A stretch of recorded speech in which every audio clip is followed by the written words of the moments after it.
জুলাই সবচেয়ে বেশি সুফল ভোগে কিন্তু হয়েছে এই সরকার।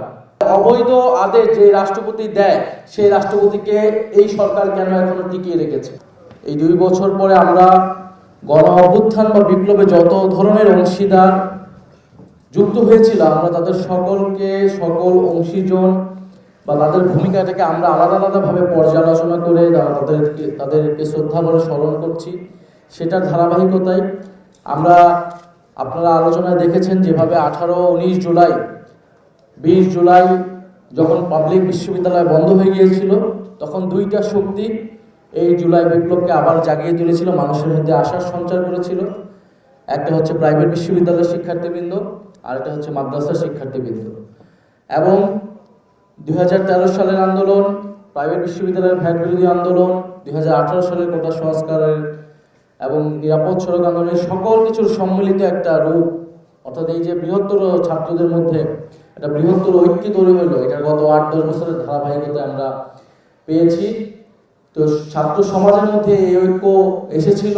আমরা মনে করি দেশের যে কোনো সংকটে, জাতীয় যে কোনো সংকটে এই ঐক্য থাকবে জুলাই বিপ্লবকে বাঁচিয়ে রাখার প্রশ্নে। আমাদের এখানে অতিথিরাও বক্তব্য দিয়েছেন, আমাদের আলেম সমাজ, আমাদের ওলামায়ে কেরামের যে দীর্ঘ লড়াই এই ভূমিতে, এই বঙ্গের মাটিতে, সেই ব্রিটিশ বিরোধী সংগ্রাম থেকে আমাদের স্বাধীনতা সংগ্রাম সহ এদেশের সকল গণতান্ত্রিক সংগ্রামে, দেশের মানুষের পক্ষের সংগ্রামে, অধিকারের পক্ষে, শুধুমাত্র ওলামার সমাজের পক্ষের আন্দোলন না, বরং জাতীয় যে আন্দোলনগুলো ছিল সবকিছুতেই আমাদের স্বাধীনতা সার্বভৌমত্বের আন্দোলনে আমাদের ওলামায়ে কেরামের ভূমিকা ছিল, মাদ্রাসা শিক্ষার্থীদের ভূমিকা ছিল। পরোক্ষভাবে প্রকারান্তরে আমরা আওয়ামী লীগের সময়, ফ্যাসিস্ট সময় দেখেছি জঙ্গিবাদের তকমা দিয়ে, ওয়ারেন টেররের একটা সময় আমরা দেখেছি এখানে ইসলামকে কীভাবে ভীতিকরভাবে হাজির করা হয়েছে। মাদ্রাসা শিক্ষার্থী এই যে জোব্বা রক্তাক্ত হয়েছে, শুধু জুলাই বিপ্লবে নয়, গত কয়েক দশক ধরেই রক্তাক্ত হয়েছে, শুধু বাংলাদেশে নয় পুরো পৃথিবী জুড়ে রক্তাক্ত হয়েছে ইসলাম এবং মুসলমানের পরিচয় এবং চিহ্ন হিসেবে। ফলে এই রক্তাক্ত জুব্বা কিন্তু বিদ্রোহের প্রতীক, লড়াইয়ের প্রতীক। সেই লড়াইকে আমরা ধারণ করে সামনে বাংলাদেশকে আমরা এগিয়ে নিয়ে যাব, সেটা আমরা প্রত্যাশা করছি। এবং এই সরকারের প্রতি আহ্বান থাকবে, আমাদের ওলামায়ে কেরাম, আমাদের মাদ্রাসা শিক্ষার্থীদের যে ভূমিকা, তারা শাহাদাত বরণ করেছে জুলাই বিপ্লব নয়, তার শাপলা আন্দোলন থেকে শুরু করে গত মোদি বিরোধী আন্দোলন সহ সকল আন্দোলনে তাদের যারা ক্ষতিগ্রস্ত হয়েছে তাদের যাতে রাষ্ট্রীয় স্বীকৃতি সম্মাননা দেয় সরকার।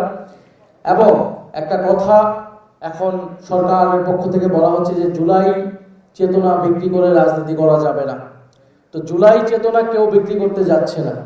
জুলাই চেতনা মুক্তিযুদ্ধের তথাকথিত চেতনার মতো কোনো চেতনা না, যেটার মাধ্যমে এই দেশে গুম খুন, দেশের টাকা লুটপাট হয়েছে, দেশে 3-3 বার ভোটাধিকার হরণ করা হয়েছে। বরং গত 50 বছর ধরে মুক্তিযুদ্ধের নামে আওয়ামী লীগ সেই রাজনীতি করেছে, এই দেশকে বিক্রি করার রাজনীতি করেছে, এদেশের গণতন্ত্রকে হত্যা করার রাজনীতি করেছে, মানুষের অধিকার হরণের রাজনীতি করেছে। এবং সেই মুক্তিযুদ্ধে তথাকথিত চেতনার কথা এখন বর্তমান সরকার বিএনপির মুখেই আমরা সবচেয়ে বেশি শুনি।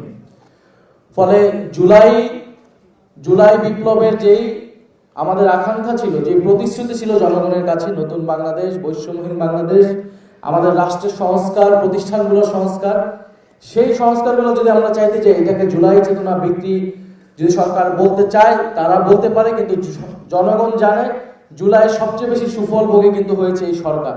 তারেক রহমান দেশে এসেছেন, শিলং থেকে স্বরাষ্ট্রমন্ত্রী দেশে এসেছেন, তারা ক্ষমতায় বসতে পেরেছেন জুলাইয়ের চেতনার ফলে, জুলাইয়ের এই ঘটনার ফলে। তারা আসলে একটা দায়িত্বহীন ক্ষমতা পেয়েছে জুলাই বিপ্লবের ফলে, আর আমরা পেয়েছি ক্ষমতাহীন দায়িত্ব। তো স্বরাষ্ট্রমন্ত্রী তিনি বলে যাচ্ছেন যে গণভোট এর যে আদেশ, সেই আদেশ রাষ্ট্রপতি দিয়েছে যেটা অবৈধ। তাহলে অবৈধ আদেশ যে রাষ্ট্রপতি দেয় সেই রাষ্ট্রপতিকে এই সরকার কেন এখনো টিকিয়ে রেখেছে? ফলে এটার যদি রাষ্ট্রপতি এই অবৈধ আদেশ, সংবিধান বিরোধী আদেশ দেয়, তাহলে রাষ্ট্রপতিকে এর জন্য শাস্তির আওতায় আনা উচিত সরকারের, কিন্তু সরকার সেটা করছে না। সরকার স্পষ্টতই দ্বিচারিতা করছে। সংবিধান সংস্কার পরিষদের যে শপথনামা, সেই শপথ আমাদের পড়িয়েছে প্রধান নির্বাচন কমিশনার। ফলে সেটা যদি সংবিধান বিরোধী হয়, প্রধান নির্বাচন কমিশনার সংবিধান বিরোধী কাজ করেছে, তাকে বিচারের আওতায় নেওয়ার জন্য সরকারের ভূমিকা বা সরকারের উদ্যোগ নেওয়া উচিত, কিন্তু সরকার সেগুলো কিছুই করছে না। এবং নির্বাচনের কথা যদি বলেন, নির্বাচন সংবিধান অনুযায়ী হয়নি। নির্বাচন জুলাই বিপ্লবের ফলে মানুষের যে সার্বভৌম আকাঙ্ক্ষা তৈরি হয়েছে এবং যে আদেশ দেওয়া হয়েছিল, সেই আদেশের ভিত্তিতে নির্বাচন এবং গণভোট দুইটি হয়েছে। কারণ বিদ্যমান সংবিধানে কোথাও 2026 সালে নির্বাচনের কথা ছিল না, ছিল 2029 সালে নির্বাচনের কথা।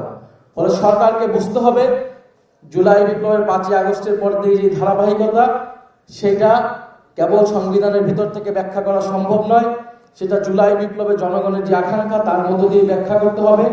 সেই আকাঙ্ক্ষাই ছিল রাষ্ট্রের আমূল কাঠামো সংস্কার, নতুন বাংলাদেশ গঠন এবং দেশের সার্বভৌম পররাষ্ট্রনীতি প্রতিষ্ঠা করা। ফলে স্বরাষ্ট্রমন্ত্রী এবং বর্তমান সরকার সংবিধান সংশোধনের কমিটির নামে যে প্রহসন করছে, সেই প্রহসন থেকে সরে এসে দ্রুত সময়ের মধ্যে গণভোটের গণরায় বাস্তবায়ন করার জন্য আমরা আহ্বান জানাচ্ছি। নাহলে ওলামা অ্যালায়েন্স সহ জুলাই বিপ্লবের সকল অংশীদার, সকল শহীদদের নিয়ে আমরা ঐক্যবদ্ধভাবে রাজপথের আন্দোলন গড়ে তুলতে বাধ্য হব। আমরা অলরেডি সেই রাজপথের আন্দোলনের মধ্যে আছি, কিন্তু আমরা চাই সংসদের আলোচনার মাধ্যমে, এখনো সময় আছে, সরকার যাতে দ্রুত সময়ের মধ্যে এটা সমাধান করে।